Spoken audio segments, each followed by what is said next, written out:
Hello దోస్తులు, ఎట్లున్నారు? మస్తు ఉన్నారులే.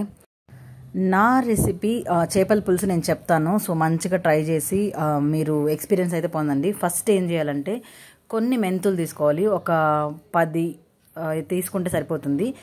ఆయిల్ బాగా వేడెక్కిన తర్వాత మెంతులు వేసుకొని, ఒడిమి మీకు తెలుసుంటే ఒడిమి, లేకపోతే ఆవాలు, మళ్ళీ వెల్లుల్లిపాయలు బాగా కట్ చేసుకొని జస్ట్ లైట్గా దంచి వేయించుకోవాలి. దాని తర్వాత ఆనియన్స్ బాగా కట్ చేసుకొని వేయించుకోవాలి.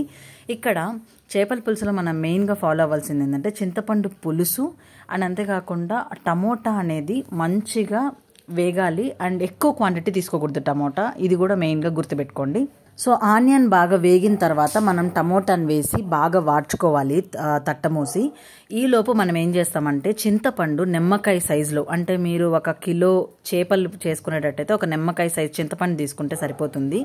అది బాగా నానబెట్టిన తర్వాత ఆ గుజ్జుని బాగా ఎక్స్ట్రాక్ట్ చేసి ఉప్పు, పసుపు, కారం తగ్గట్టుగా వేసుకోవాలి. ఎలా అంటే ఆ చింతపండు పులుపుకి తగ్గట్టుగా వేసుకోవాలి.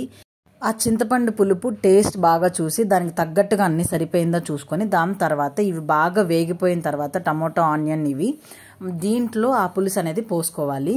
కానీ మస్ట్ అండ్ షుడ్ మీరు చేపలు వేసే ముందే ఆ ఉప్పు అంతా సరిపోయిందా లేదా అనేది రీచెక్ చేసుకోండి. ఇప్పుడు పోసేసాం కదా ఈ చింతపండు పులుసు, ఇది గుజ్జుగానే ఉండనివ్వండి. ఎందుకంటే చేపలు వేసిన తర్వాత మళ్ళీ కొంచెం నీళ్లుగా తయారవుతుంది కర్రీ అనేది.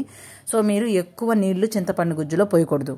మీరు ఈ వీడియోలో కూడా చూసినట్టయితే నేను గుజ్జుగానే పులుసు అనేది పోసాను. కానీ చేపలు వేసిన తర్వాత ఆవిరికి చూసారా వాటర్ అనేది కొంచెం, అంటే మనకి పులుసు కరెక్ట్గా వస్తుంది, ఇలా తయారవుతుంది.